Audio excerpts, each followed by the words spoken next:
You're listening to Distraction Therapy with Rob Watson.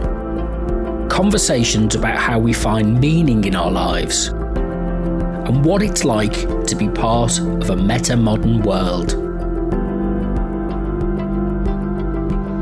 Hello, it's Saturday the 20th of August and this is a Distraction Therapy podcast with Rob Watson and Ryan Clayton. Hello. And we haven't been together for a few weeks, so we've probably got a lot to catch up on, and we're just in a coffee shop in Leicester as usual, so we've ordered our next coffee, so expect the kind of accelerated intensity of the conversation to progress as we as we get extra caffeinated, as it slowly devolves into hyperactive nonsense. Speak for yourself. I'm planning on just sitting back and relaxing. So yeah, I've got my moaning out the way first. So what have you been up to? More than usual, to be fair, because I've had the past 3 days off, and I've sort of I've got back into watching a few more films, reading a bit more. I started reading Bret Easton Ellis's novel Less Than Zero. I'm about halfway through that. Became fascinated by Gaspar Noé's films, so like Enter the Void, Irreversible, Love, Climax, just incredibly like provocative, challenging cinema that you really like, that you really feel. Thank you very much. Thank you.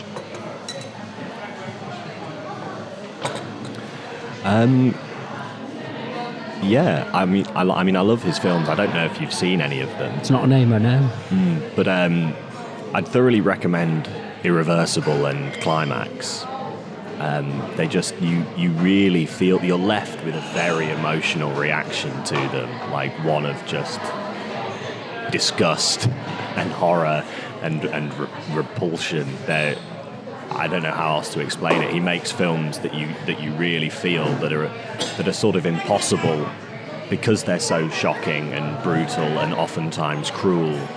You can't sit there and watch them in a very detached sort of intellectual fashion, because there's always something else there to push you into an emotional, bodily response. I mean, Enter the Void, for one, is fantastic because it's essentially all about embodiment. There's a guy who's living in Japan, an American guy. He's dealing drugs and he gets shot by the police. And you see, or the whole thing up to that point where he's shot by the police is filmed as if it were filmed behind his eyes. So you've got the blinks of his eyes, the movements of his head, the hallucinations as he smokes DMT, and then he gets shot by the police, which you really feel because it's just like a loud bang and you see like his chest burst open a little bit and he falls to the ground, and then the camera slowly starts to float above his body, and you're still in his perspective, but obviously like he's dead now and he's floating around the city of Tokyo and he's seeing the impact that his death has had on all of his friends. There's a point where he starts reliving his childhood memories and the death of his parents. It was very impactful. I'd thoroughly recommend it. It's a nice, happy film to start the conversation off with. Yeah, very cheerful. Who was that again? Gaspar Noé. Right. Argentinian-born French director, I believe. I'm trying to think. I know that some of his films at one point were on Netflix, because that's where I first watched Love, which is, again, quite a controversial film because about 60-70% of it is unsimulated sex scenes, and it's essentially the story of this man's past relationship after he finds out that she's gone missing for 2 months and he's got a life now with somebody else and a child, and he's sort of replaying that very intense relationship back in his head. And because it's from the perspective of his memories, you're getting little glimpses, like little snapshots from all over the place as you slowly kind of piece together and recontextualize over and over again the story of his relationship. and the love story is told from a very like sexual point of view. So you're basically following their sexual relationship and how that changes over the course of their relationship, and it's essentially a meditation on what love is and how this man interacts with those feelings and that emotion, and him discovering what it is.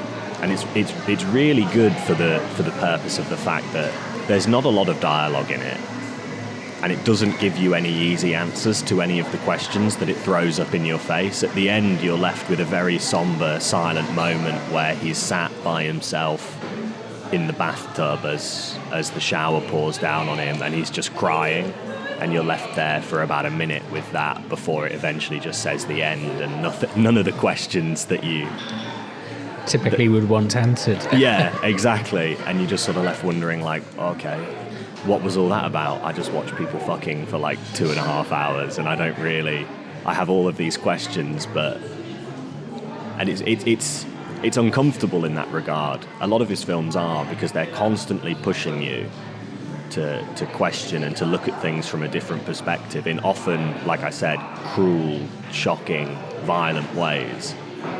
And then it doesn't really give you the answers that you want. Irreversible's a good one for that, because it's played in reverse, like Memento, but not crap. And then so it begins with these scenes of this guy seeking very violent retribution and revenge, and it of course ends with him getting that, and the brutality of it all is so shocking. And because it's presented first before you know why he's seeking it, you really have to sit there and reckon with the pure brutality of the violence before you're given any of the context. I think I need do you watch these at home? Oh yeah. I find watching films domestically is okay if I'm watching, Die Hard or Pixar or something like that, which is fine. But if it was something that you've mentioned a few filmmakers that you highly recommend and that you're into, but I think it needs to be in a cinema where you can kind of go. Maybe we need to open a cinema in kind of a small private members art cinema where you just go. You're going to put on there's the Russian guy and Andrei Tarkovsky. Yeah. And it's just like you every evening. There's one of these movies on, which is that would be good. Yeah, because I'm kind of the view. I look at. I suppose it's a question of a matter of commercial survival, but the art cinemas nearby are kind of following the pattern of the mainstream. Yeah, because I think it's quite difficult to access them sometimes, because it's they're not showing these. You're not in a little basement underneath a bar where there's a private cinema, a kind of private member cinema where you can show all of these underground or retrospective. And it should be loads of them now, because you've got 4K Blu-ray type stuff. It's easier than ever now to watch these films. Just get a license, a film screening license. I'm thinking the closest thing that we've got here in Leicester would probably be the Phoenix, right? Because they actually do show more of the like foreign and independent stuff when it comes out. Yeah. But there's not a lot of that, like you say, like there's not a lot of the retrospective stuff, like this Polish film from the 1970s or whatever. But I know there's a cinema. Plus, it's somewhere where you have to go to. It's not in the back of a neighbourhood, kind of in a basement. New York underground. I mean, literally, the phrase "underground cinema" comes from the fact that cinemas were, in the basements of places, and it'd just be one screen and a few bench seats or something, and they'd project art films. Well, maybe stuff. That can be the next project for us, Rob, after this the radio station on the go, and then set up a cinema as well. So actually, it wouldn't be a bad idea, but it'd have to be. We'd have to. All you'd need is a projector and a Blu-ray player, surely. Well, and some seats and a fire safety certificate, and people can sit on the floor. This is getting bougie already, Rob. Well, I think I'm past the age of sitting on the floor. Some bean bags or something. You could have half and half. You can have bean bags. You can bring your own camping chair. How about that? Well, the hardest one. I worked at a cinema years ago, kind of back in 1992. I was back in Liverpool and I worked in a multiplex cinema, and it was actually good fun. It was hard work, but it was good fun. I lost loads of weight because you had to tidy up, and but the Friday night there was had like a alternative film screen, and so it was the one that I always used to get a good crowd in was The Wall. And then it stunk of weed.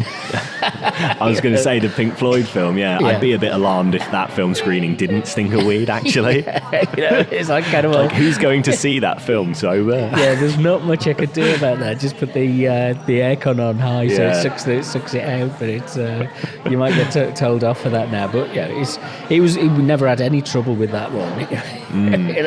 Well, they just want to come in, watch the film, and just chill out. I suppose, don't they? It starts about 11 o'clock and go through. So you'd be leaving. You had a late show, and to go through, you'd leave about 1 o'clock in the morning, something like that. Because I'm thinking like when you'd get like midnight screenings now, it's usually for films like The Room, and people will sit there and just scream and throw things. Yeah, and I can't imagine working at a cinema during that shift, cleaning up all of the like plastic spoons or something that they all throw during that film. Well, yeah. I mean, the worst working day I think I ever had was Boxing Day '92, when Home Alone was out. I love that you can remember the exact year. Well, I do remember the year, but it was because it was the year before I came to Leicester. But it was Home Alone, and the place was just knee deep in absolute. The kids were just running around crazy. They've been given, it's probably a lot of the divorcees, kind of giving their kids loads of sweets and everything. So they were running around, and it was like knee deep in popcorn and sweets and sick and everything. It was like you just couldn't do anything. Our job was to keep the place relatively clear, and this was just like chaos. It was like, my God, But no, it's that kind of developing the habit of somewhere that's just you can go for a pint and then you can go watch a movie and there's no car park.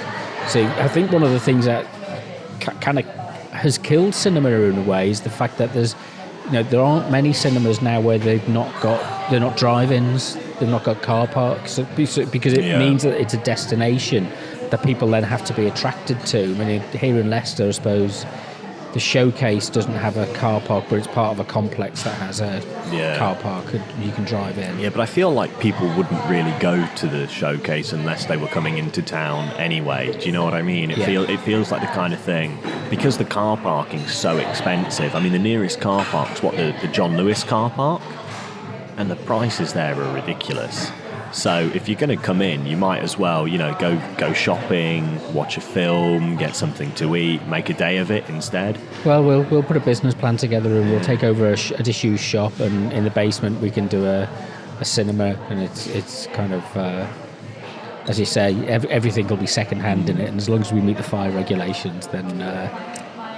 Oh, I'd love that. I've got lists and lists of really awful films I'd quite like to subject people to. You can program it, yeah. Brilliant.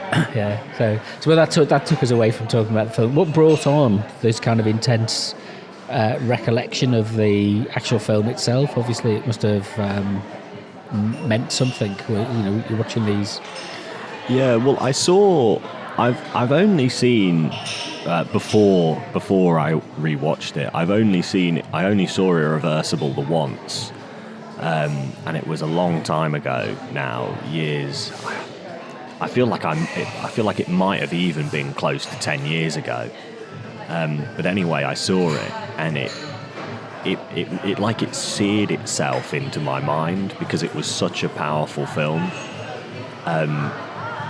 The way in which it goes backwards through time, constantly recontextualizing the events that occurred before it, and in the middle there's a very controversial 9-minute long single shot rape scene that just seems to go on, and it's one of the most uncomfortable and horrific things I've ever sat through. And then you end on the more like conventional love story stuff where they're like, this couple's falling in love and you're finding all these things out about them, like, oh, it turns out that she was pregnant, look how happy they were, and it keeps piling it on and piling it on. And it just gets sadder and sadder and sadder because you know exactly what happens, you know how the story ends, until at the end, the film just sort of ends with them lying, hanging out at a park, and they're very happy, unaware of what's to occur. And then on the screen, and Gaspar Noé does these like great things with like the typography of his credits and stuff, and so there's this like strobe effect and big block text, and it just says time destroys all things, and that always really stuck with me. And so like for 10 years I was like, you know, kept coming back to this film in my mind, thinking about it, and in the end I just thought, I feel like I was with my girlfriend, and I had my laptop with me, and I was like, oh, what film should we watch? And one of them was one of his films. It was Enter the Void I had on my laptop, and she said, oh, let's watch that. And so we did, and it was a very intense 2.5 hours. God. Absolutely not a date movie, but and since then I've just sort of been like fascinated, because that's the kind of art and media that's always really interested me the most, the kind that really hits you on an emotional, bodily level, the kind that disgusts and repulses you and makes you think and doesn't give you any easy answers, but you can't look away. It's the same reason I started reading Less Than Zero by Bret Easton Ellis, because when I was at university I read American Psycho. And that book, well, I feel like everybody reads American Psycho when they're at university, but it's the same kind of book, it's the same kind of approach, where it's almost relentless. It's the violence and the sexual violence in it is so intense and so relentless that, unlike something like Fight Club that attempts to deconstruct and critique these more toxic elements of masculinity, but ends up glamorizing it because it doesn't take it too far. Somebody like Bret Easton Ellis and Gaspar Noé almost take it so far that there's no way in which it could possibly be conceived as glamorous. It becomes so... There's that great phrase, I think it was coined about the Velvet Underground, where they said, always leave the audience wanting less. It sounds like, with kind of violence, it's you get to that point where it's just, I suppose that's what reality, it's more emotionally real than these kind of nicely tied up episodes which are kind of, resolved, moved on, all tied up and explained at the end, where it's like the futility of it all is what you're left with because you can't answer it. Yeah. And there's something great about the way in which the camera work and the editing, when I think about something like Fight Club, because it's so slick and perfect in its editing and the way it's shot, because that's just how David Fincher does his films, it can't help but be kind of glamorized, and you're looking at it thinking, oh, this is really cool. But then you watch something like, I watched Enter the Void last night, so it's fresh in my mind, but the camera is moving like, because his soul is floating above the city from this top down, and it keeps zooming into houses and through walls, and it's always moving in like these circular, like dizzying motions, to the point where like you're watching it and you just feel horribly nauseous, because you're watching it, all the lights are out, all you can see is the screen of the TV, and you're just left with almost motion sickness throughout the entire film. And it's that attempt to make you feel something in your body, that nausea that lingers with you, as opposed to watching something like Fight Club, where you're sitting there and you can almost passively kind of soak it in and enjoy it. There's a list of things that I want to watch, but I kind of feel when I'm watching them at home, it's a bit like just don't have the attention span for it, or the setting isn't right, or I'm not great at. I think I've probably been put off by. I'm going to offend some people here, by the kind of film studies bores. Yeah. And it's kind of people who can tell you in intense detail. Not for.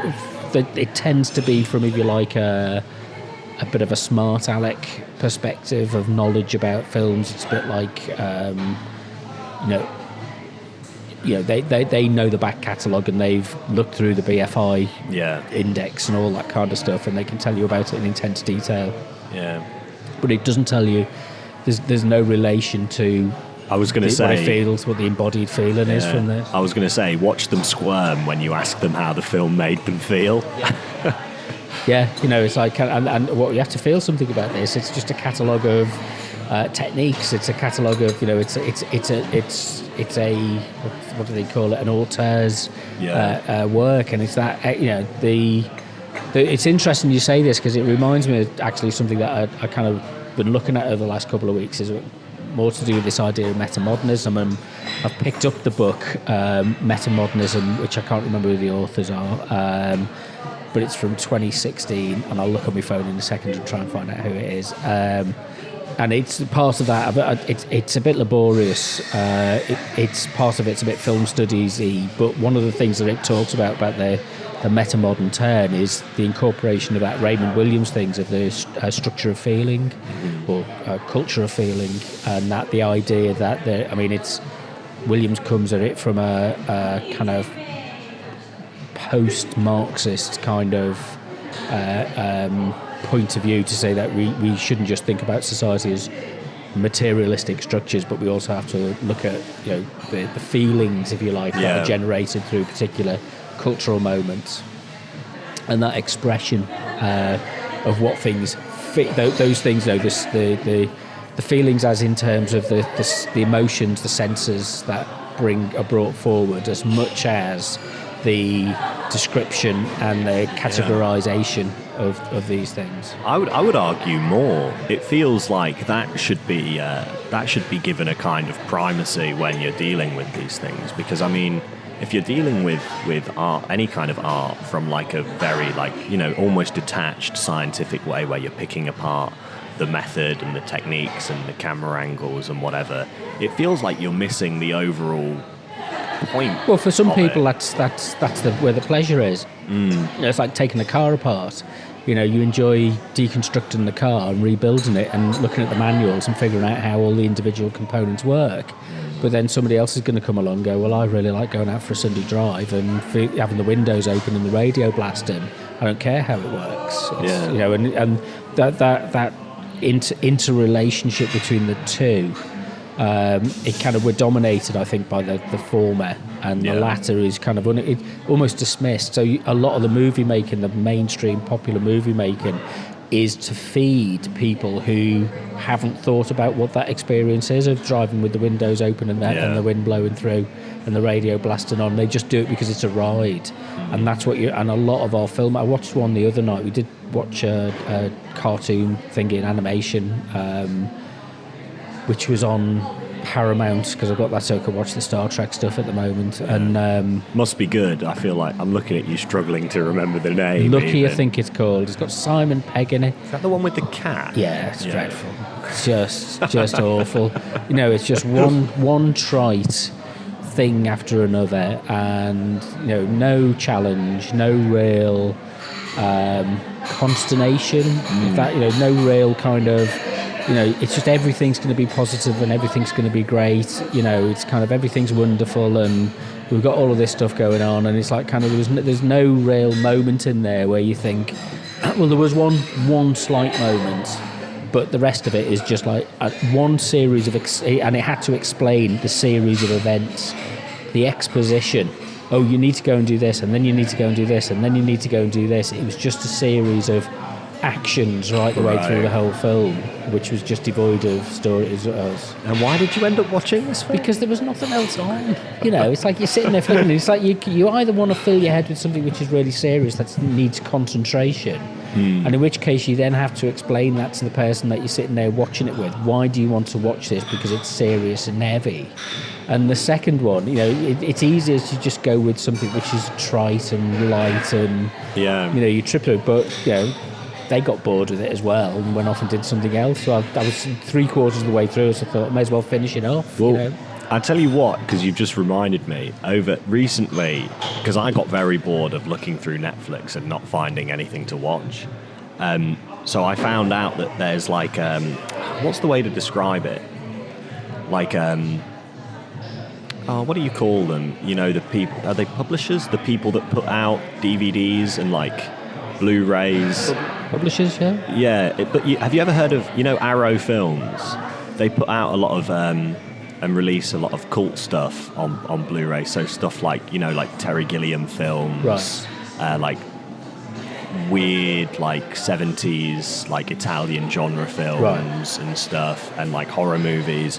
Well, it turns out I found out that they had a streaming service which you might like, because there's a ton of really interesting stuff on there, and it ranges from like the like intellectually challenging to like schlocky. You saying I need something intellectually challenging? Well, no, but you were just complaining about it a moment ago. But and you've got like you've got stuff like the original Nosferatu and Carl Theodor Dreyer's Vampire. There's the BFI. Is it cheap? Is it a cheap streaming service? This one is at the Arrow streaming service that I've got was maybe like £5 a month, right? Which I didn't think was too bad. And there's tons of really interesting stuff on here. Like they've got Alejandro Jodorowsky's films on here, or 3 of them that I was telling you about before, like El Topo, The Holy Mountain, just like really vivid psychedelic films that you sit there and you're experiencing them and you don't really know what to make of your experience, because everything is so...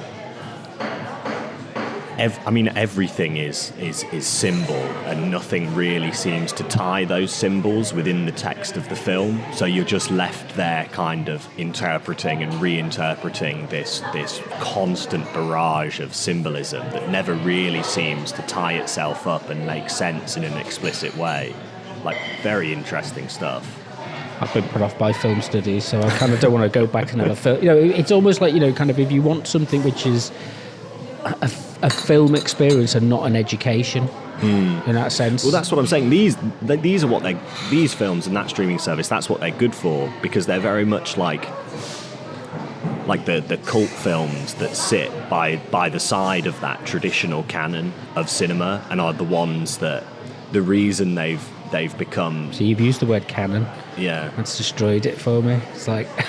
But these aren't in the traditional canon, is what I'm trying to say. These are the ones that are interesting enough to stand on their own 2 feet, the ones that you really experience and are super memorable without being kind of laborious and tedious in an academic sense. So the book I mentioned, because we're both sitting here looking at our phones, is... and I will look at Arrow streaming in a second, is it's by... it's got one of those terrible titles, Metamodernism, Historicity, I can't even say the word, Historicity. That's close enough. Effect and Depth After Postmodernism by it's edited by Robin van den Acker, Alison Gibson, I haven't got my teeth in, have I? Alison Gibbons, Timotheus, how do you pronounce, would a Dutch person say Timothy? No idea. I'm presuming they're Dutch, because their surname is Vermeulen. Oh, God. People will be able to find it. I wish I was one of those people. This is where I go wrong, you see. It's like kind of, I'd love to be erudite and be able to pronounce loads of foreign names. I can't. It's like, but it's interesting. I mean, one of the things I was, I'm not quite ready to go full public with the radio station yet, because we haven't quite got the final approval for the multiplex. That still could not happen. But the idea is that we may as well have a kind of preamble, and if anybody, this might genuinely link to anybody who listens to this. So this is like, if you want to get in contact with us to help us to put together. So Ryan and I and another colleague of ours, Owen, are involved in developing a new community radio station, which hopefully, fingers crossed, would go on the new Leicester DAB multiplex, which might come into play in the next few months. And the idea is to put together an arts-based station which has 3 strands: emergent sound art, so music and sound art, civic discussion, and community stories. And it would be called Radio Lear. I'll kind of go. I'm learning to give the. It's getting quite good. Yeah. Which because King Lear is supposedly buried below Leicester, and supposedly, according to myth, Leicester is Lear's castle. I think this is all mythological, and it isn't really founded in fact. There's a lot of contentious. From what I've seen on online searches, Geoffrey of Monmouth took the myth and legend of King Lear, and then Shakespeare obviously turned it into something which has become much more resonant down the centuries. However, it's something which is, apart from a statue that's up at the Watermead Park, it really isn't part of the DNA of Leicester. That this 2,000-year-old figure, King Lear, is resonant within Leicester's well-being. We've got King Richard. Well, I didn't know until you told me. Yeah, but I am extraordinarily ignorant. But you are from Leicester, and it's well, okay. But it's, it just shows you it isn't. You'd think it'd be part of the DNA of the place. You'd walk into a shop and you'd find King Lear mugs and tea towels and stuff, but there isn't. Well, you can go buy the play from Waterstones. Well, apparently you in the Waterstones in Leicester, you can't get a complete collection of Shakespeare's plays. Can you not? His complete works, no, you have to order it in. It's like it's a city where you can't get that. And so the name. So everybody was telling me it's a terrible name. So then I was kind of toying around with this idea and thought, okay, well, it's got to be Leicester something, hasn't it? So, and then I thought, well, actually, there's a form of art, aesthetic experience wherever, which is this metamodern notion of emergence. And what does that mean? Well, I'm not quite sure what it means, but it's the kind of stuff that we're talking about in terms of a more effective kind of approach to and sincere. This is the word that's been dropped in about metamodernism. This kind of return or reincorporation of sincerity, as opposed to postmodern irony. So anyway, of course. So is it a synonym? What is it when you put letters together to form I can't remember what that's called. Acronym? An acronym. Yeah, so it's Leicester Emergent Arts Radio. There we go. So it does what it says on the tin. So the idea is that we're going to develop this as a kind of fairly open process of curation of music and sound, and with as little explanation and signposting as possible. And so conversations about cinema could be part of it, but and things that reference points to soundtracks or something like that. Because I find soundtracks, I am interested.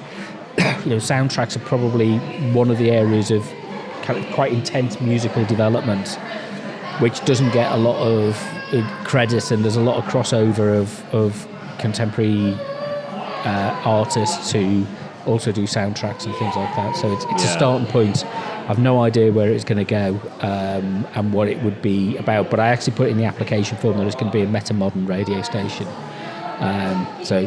Somebody's going to look at that and go, what? But the idea is, it's like it's a hobby. It's an education without it being educational. I just want to get on to do something with it because I don't know the as you say, the canon of contemporary film appreciation. I don't know artists, contemporary artists, musicians, that kind of stuff. It's a blank to me. I don't know who these people are and what they're doing and why they're doing it. But isn't that an interesting reason to use this as a vehicle to find out and share that with other people? 100%. I think it'll be great. Any excuse for me to get on the airwaves and ramble about, I don't know, God knows, whatever it is I usually ramble comics. about. Yeah. We haven't mentioned comics yet today. So. No. So we've got a persistent fly. It's like we're both getting quite annoyed at trying to push this fly away. You know what it is? It's your bright orange shirt. It's my aftershave. Oh, yeah, that's probably what it is. Odor Leicester. You should not put any on like me and instead stink like shit because everybody else in this city does. So what's the point? That could be applied to anywhere. Yeah. So I think any city that you go to in the summer, So the notion then of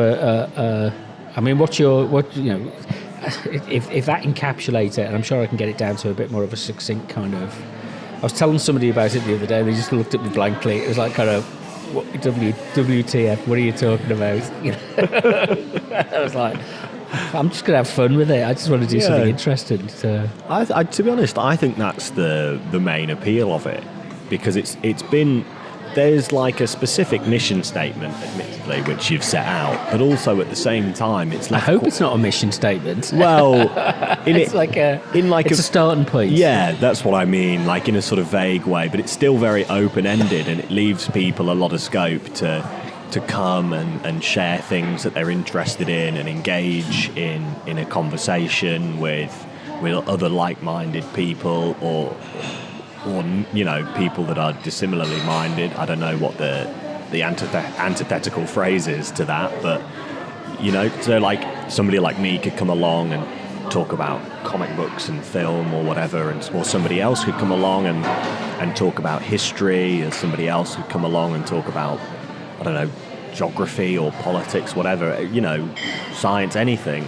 And I think that's the appeal of it, is if once people start to like get a little bit more interested, you could find a sort of a variety of different viewpoints that could then all start to engage with one another on this platform, even if it's only engage with each other in virtue of the fact that they're on the same radio station. So, you know, you've got people listening in and they can tune in, and you know, you're not really quite sure what you're going to find. It could be a discussion one day, and then the next day you tune in thinking, oh, that was quite good, and you end up with this weird kind of avant-garde soundscapes or whatever, or like, you know, the algorithmically generated music that we've talked about before, and then, like you say, absolutely nobody there to tell you what to make of it. You can just sit there and experience it and decide for yourself.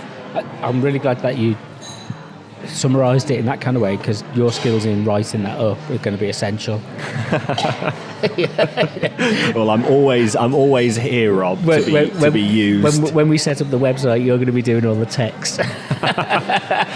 To be fair, I do write copy for a living. Well, that's the idea. That's one of the advantages. You know, it's but like, you know, my rates are quite expensive nowadays, Rob. This is your sweat labour for the CIC. You're doing it for the exposure, am I? You do well. You put your name down as a director of the CIC, so it's that's the limit.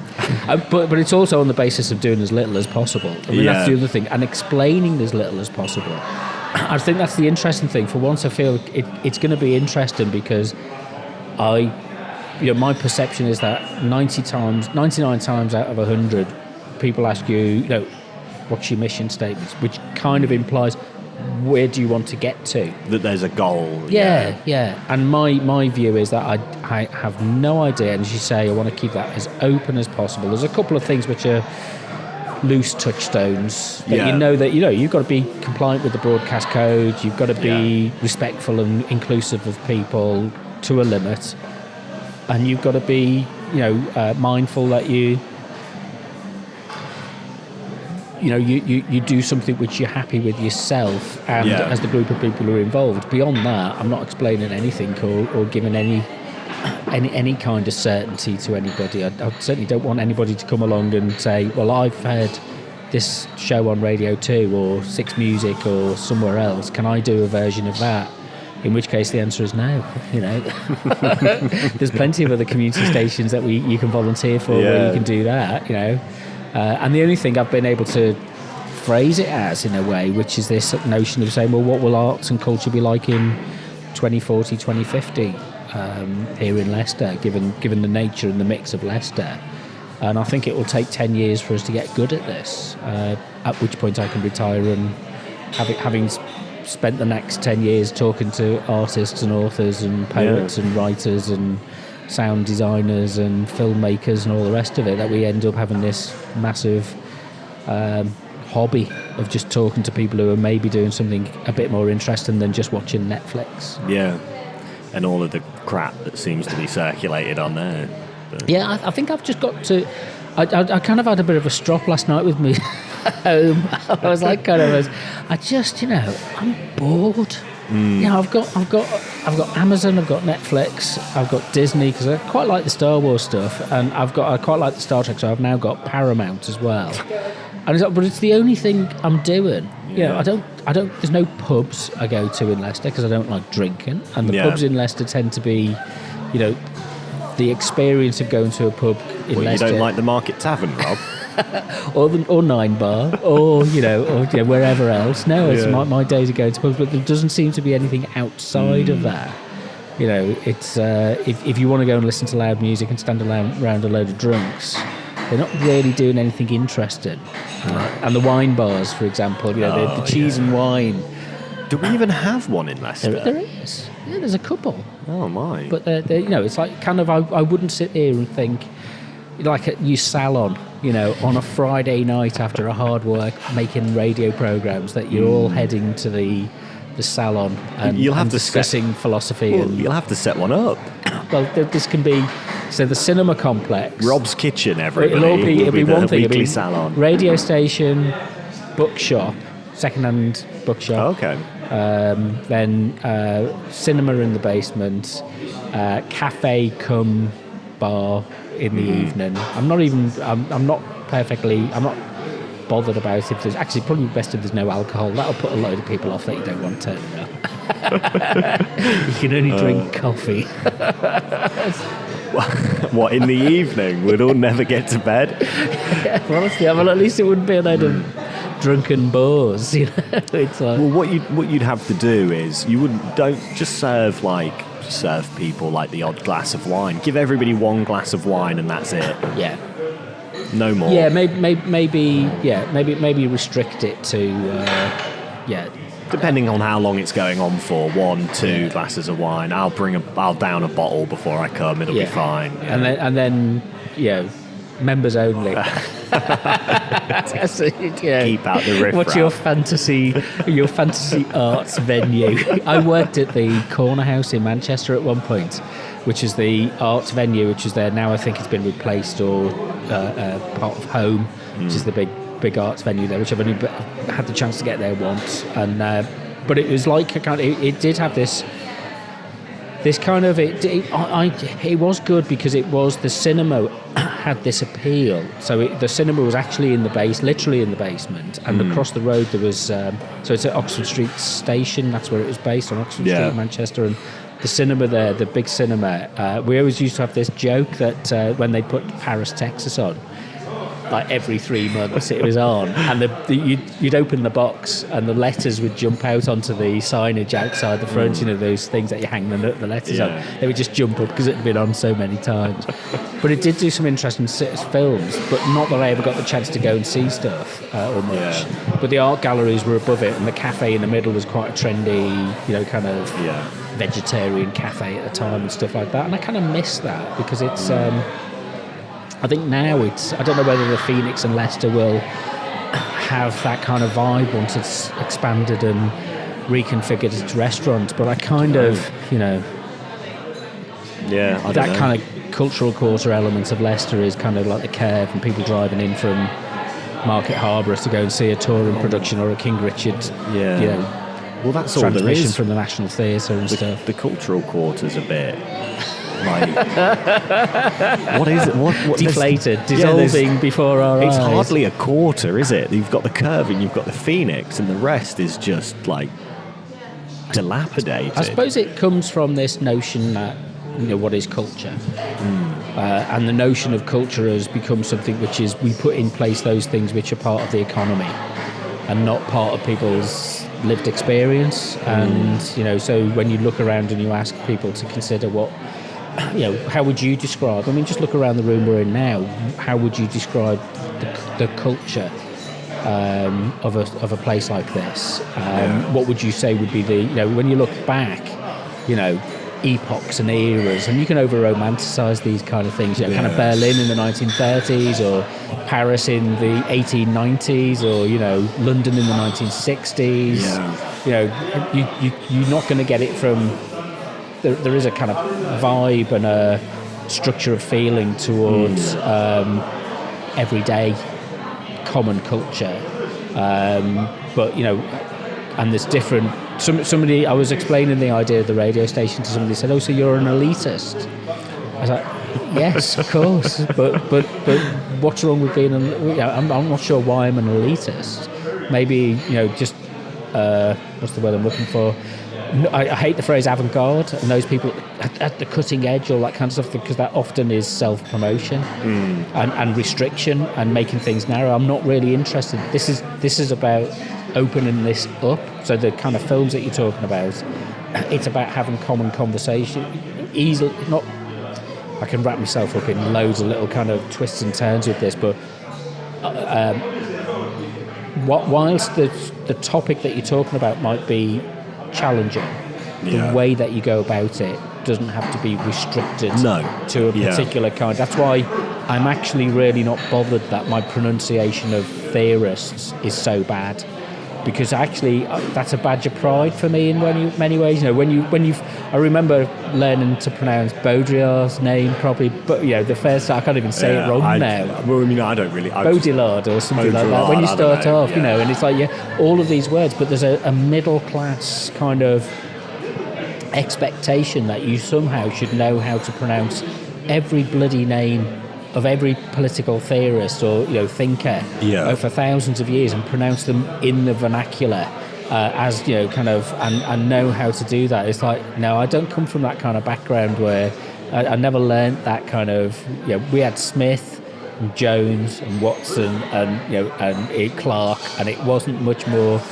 It's very kind of guttural English. Yeah.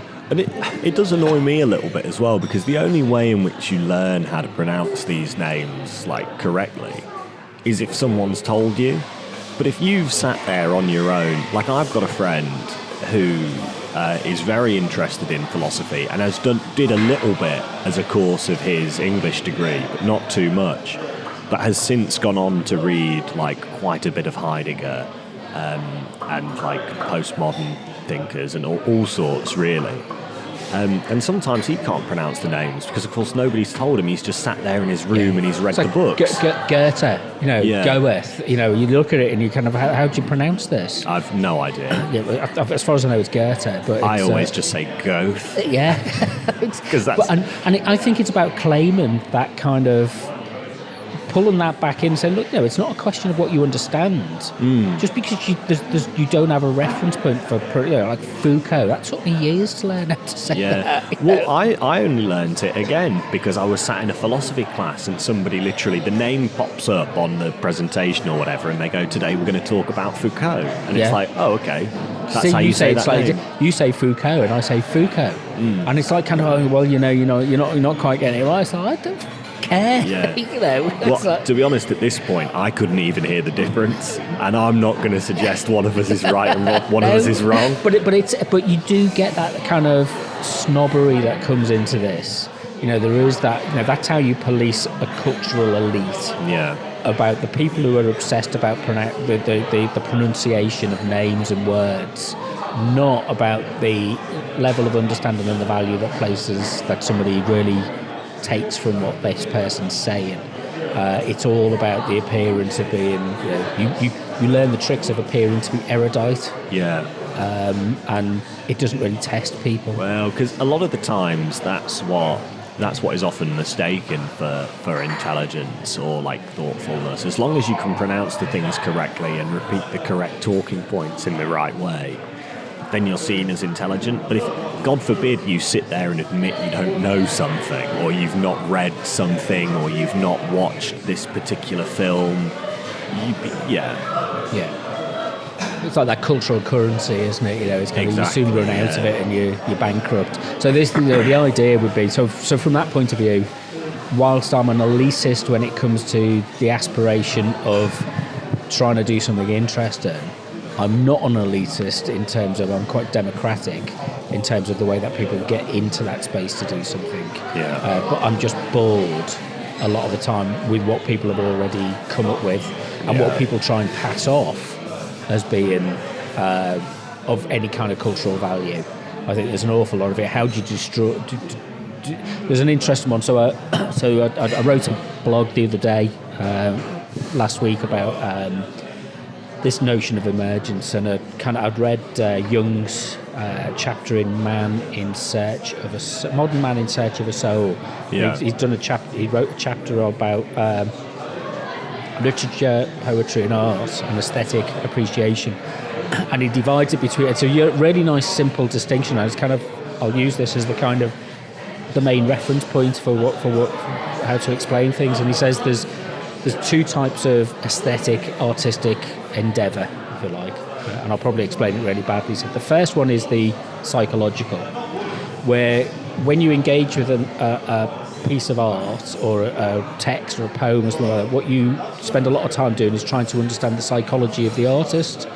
Why did this go into this? What does this tell you about them and the world that they come from, the collective world of aesthetic understanding, common ideas, that kind of stuff, and you're trying to understand the psychology of the age. He said, and then there's so people would read Melville and kind of Moby Dick and stuff, who did Heart of Darkness? Joseph Conrad. Yeah, so it's that kind of thing where you've really got this intense trying to develop an understanding of the psychological, Bret Easton Ellis, you're trying to understand the psychology. And then he says there's another kind of art, which is the visionary kind of art. So you get people like Blake, where you just don't have a clue what's going on. And he says you need to call for a commentary because there's just, it doesn't make sense, or it confounds you. And you walk away from it, you kind of don't know how to make sense of it. And it can be highly problematic, it can be disgusting, it can be confusing, it can be all of these things which you can't put into a framework and say, this fits within these, this was the motivation of the artist, because what they're actually employing is something that transcends our particular experience of the moment, our particular cultural structure of feeling of now, and they're actually offering something which they even can't explain. Yeah, it's almost like a kind of mystical, transcendent state of these artists, which they go in and do something in their poetry, and yet somehow over time we begin to make a sense of it, and we begin to understand what they've brought forward, if you like, that they've touched on. And I thought that was a kind of really nice division between, I mean, there's probably lots of other ways to look at this stuff, but it was kind of that emergent notion. So, understand the psychology of something, and that film studies description of very concrete kind of way of analysing things, thinking about the auteur, the director, the focus on that. It's very much concrete. But then you've got those filmmakers where you kind of sit there and go, I'm just completely confused by all of this, what's going on, Yeah. So I don't know what to add to that. well, it's just how we live. When was the last time you spoke to somebody or you experienced it yourself that you had a moment where you were kind of either confounded by a piece of an aesthetic experience, or a piece of what we might loosely call art or literature or poetry or drama or anything like that, whatever you want to call it, I don't know, creative practice, where you've gone, but it's meant something to you. On reflection, you kind of keep going back to it. I mean, you mentioned that about the film. Yeah, I think it was probably when I watched Love, to be honest, for the first time. Because, like I said, you sort of get pulled through this whole film, and it's like you're piecing together the jigsaw of his previous relationship, and then at the end it just sort of ends. And I'm sitting there and I'm thinking, what on earth did that mean? Yeah. But then, like, the more that it sits with you, because you sat there and you experienced it instead of picking it apart, it kind of seeps in, and you slowly, like with a puzzle box that you can't quite figure out, you're slowly sliding the pieces into the correct place, and you're like, oh, okay, and the answers start to become a bit more obvious over time. But like I said, and a lot of this Gaspar Noé's films are like that. Like, you sit there at the end and you go, well, absolutely no idea what that was about. Lux Eterna was another good one. And the film's only 50 minutes long. And you sit there at the end, and because it feels like it ends so abruptly, like everything is ramping up constantly, ramping up and up and up until it sort of ends in this relatively sustained audio-visual attack upon your senses that you can't quite make sense of. And it ends and you're like, well, I have absolutely no idea what that meant. But then you let it sit with you, watch it again, and it just starts to make a bit more sense. I just, the simple description I have, it's like I would say it's like a glass of whiskey that, kind of the first time you taste it, it's like sour. Yeah. But then an hour later, when she's sipping away, it suddenly expresses itself within you as a kind of different experience, because it's kind of, you're allowing that emergent experience rather than looking at what the outcome is, looking at what the goal is, looking when you should be feeling this. A mainstream Hollywood movies designed around the idea that you know what you want the audience to feel, and that there's a satisfaction, whether it's a kind of sense of superiority, a sense of completion, a sense of emotional resolution, whatever it is, that comes from watching a narrative which is kind of churned out, like paged. And there's a function to that. It works very well in a mass, industrially produced kind of content kind of way. But I think I've reached that kind of saturation point with all of this, and I need to kind of maybe step into a different domain. It's one of the reasons why I like, I've always enjoyed going for a walk and listening to music or a podcast and putting headphones on, because it's about getting out and about, and if you go out for say a 2 or 3 hour walk or something like that and you're listening to stuff, you experience it in a different way, because that you're not just sat at home. And I find I used to listen to a lot of radio dramas. Okay. In that way, I used to go for walks, and I think I listened to the BBC Shakespeare collection one summer, that kind of thing. And very, very evocative and very well done. But your listening mode changes rather than just sitting there watching a screen. I find that quite challenging these days. Yeah. The attention span's been absolutely destroyed. Well, I don't know whether it's the attention span. I think it's just the lack of. I'm very judgmental. If something comes on and I don't like the first couple of minutes, I turn it off. What did we watch the other day? There was something that came on. This one again. It's one of those things on Paramount. It's about this sinkhole in Los Angeles that opens up and it pulls all these people through into an alternate reality. It's a bit like Lost kind of stuff. And the first 20 minutes was just awful. It was just by numbers. The worst. There was no.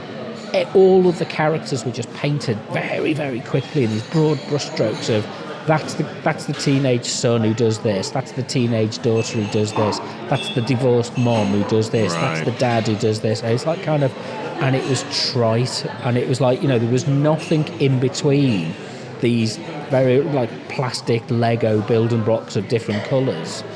And it was just awful. We watched it for about 20 minutes and said, this isn't very good, is it? And turned it off. But I also hate making those quick judgments, because maybe I do need to get back into watching some forms of cinema. But I have to prepare myself for that and put the time aside and go, okay, this is 2 hours of me watching a movie. Yeah. And that just feels like I get itchy. Maybe you need to watch, this is why that streaming service I recommended to you is quite good, because the stuff is curated, and there is some stuff on there that's very challenging and you have to really sit there, but there's also some stuff on there that's just really good, but also at the same time as it being really good, it's also kind of junk, but it's good junk. So I'm trying to think of an example. There's some 70s Italian westerns on there that are very interesting, but also just filled with, that's the one. The home of cult cinema. Okay. I don't know if it'll, it might be worth checking first if you can get it on your TV, because I have to watch it on my laptop and plug the HDMI in through it, because I couldn't get the app on my PlayStation, and I don't have a smart TV. Right. But I think some smart TVs you can get the app on it. I'll have a look.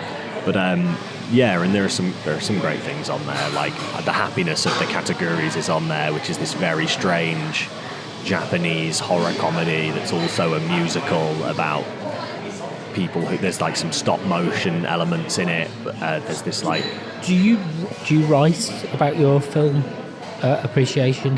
No. I've been told I probably should, but I just don't think. I'm quite bad for stuff like that, settling on a single topic and deciding what I want to write about, and then, organising the thoughts in such a way that they make a satisfying just make a note essay. And say, I watch this tonight and I watch that, and you put a link to it. Yeah. might be or put a tweet out or something. So it's not a bad idea, actually. At the very least, maybe keep a journal or something. Just to log it, because I think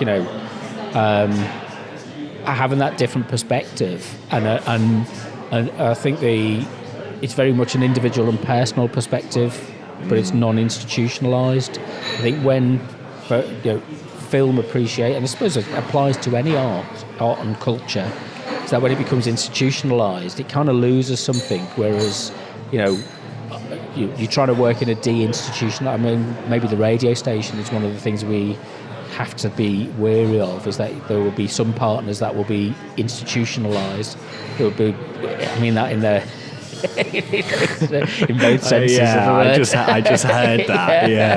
And then there'll be people who will similarly have been kind of structured. Their understanding of art and culture will be through the structure of institutions and that interrelationship. And whereas this is, the culture of art, but there's probably loads of stuff that's going on around, everywhere that just doesn't get talked about because it doesn't fit in within those institutional boxes that have been, at some point we want to try and bring funding into this, so it might have to be formalised at some point, but we can go through a process and a period of exploration and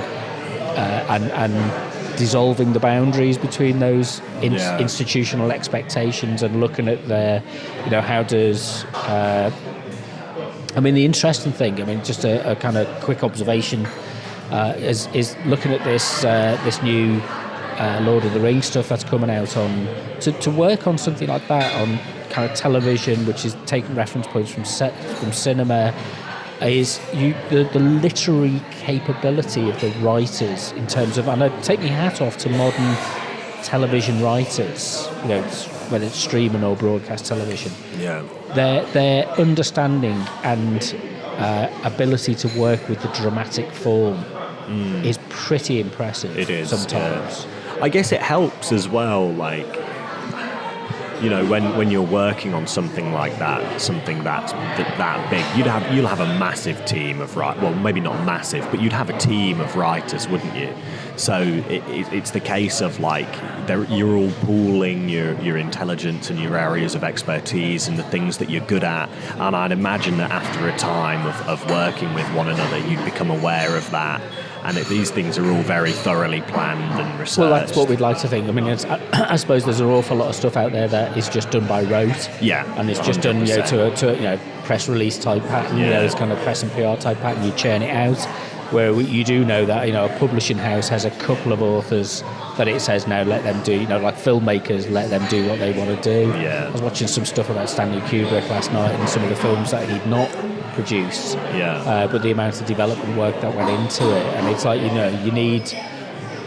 Because wasn't Napoleon one of them? And he was going to do one about the Holocaust, but on each occasion it kind of just didn't work out quite right, and he did lots of pre-production work and stuff like that. But so you're always in this situation where that is quite fragile, and I suppose for me, I'd just like to know what's kind of going on and who's doing it, and can we talk about what's going on and who's doing it in a way which isn't overly structured in terms of radio as signposting and personality and boundaries between types of program, and this is a film program so it's got to be presented in this way, and this is an arts program, so that BBC clear delineation of what types of programming they do. It's can we sweep away some of these boundaries and make it more fluid? Well, whereas you have a couple of people come on, I suppose like this in a sense, and they have a topic of conversation, let's say, maybe just to give them a good starting point, and then you just allow that to go wherever it goes. You could start off talking about, I don't know, something that's recently happened in Leicester or some event or whatever, and then before you know it, they've wandered on to film, to art, back to politics, and then history or whatever. It's that journey of emergent experience. There's a film I was flicking through YouTube last night, and there's a film, The Lost King, which is about the discovery. It's a British film about the discovery of the King Richard's and part of it is shot in Leicester. A lot of it isn't by the looks of it, but it's about the archaeological team at University of Leicester but it's been turned into a feel-good movie, you know. Oh, right. It's got Steve Coogan's in it, and Steve Coogan's he's got a role in it as the husband of the I can't remember the woman's name who did it, but it's so it's got that kind of. I thought he'd be playing the corpse of King Richard III. No, I don't think so, but the comic relief, but he. But yeah, that's coming out soon. So. And it's like just, but that for me is kind of very much kind of looking backwards. It isn't really breaking any new ground. No, it's breaking old ground. It's archaeological. I mean, somebody can convince me that there's a way to look at archaeological issues in a new way. Then come on, please do talk about it. But let's. Well, neither of us know anything about archaeology, exactly. So they can educate us. Easy to sit here from a position of ignorance, isn't it? It's actually quite nice. But it's also quite nice to sit there and say, come and talk about it, because we want to learn about it, we want to know about it, if it's relevant, and what will archaeology in Leicester be like in 30 years' time? Yeah, and it's nice sometimes as well just to talk to people that are passionate about things, because that passion is often a bit contagious. It rubs off on you. Yeah. And you find yourself interested in things that you never thought you would be interested in. Right. Anything that you want to add that you don't think we've covered? Or anything you want to retract that we have covered? I would like to retract everything I've said. Those aren't my opinions. Hardly. Okay, how do people get in contact with you? I'm on Twitter under @Clayton Comics with an X on the end. Cool. And I'm on Twitter and Instagram @RobWMedia. And if you go to the website, robwatsonmedia.net, you'll find past episodes of the podcast, which is up on iTunes and Google and things like that as well. And if that'll do for now. So until next time, watch out for the Radio Lear stuff. We'll probably start putting stuff out at some point in the next couple of weeks or months or whatever it is. So it's a nice dream to have. You've been listening to Distraction Therapy with me, Rob Watson. Find out more at robwatsonmedia.net or follow me on Instagram and Twitter @RobWMedia.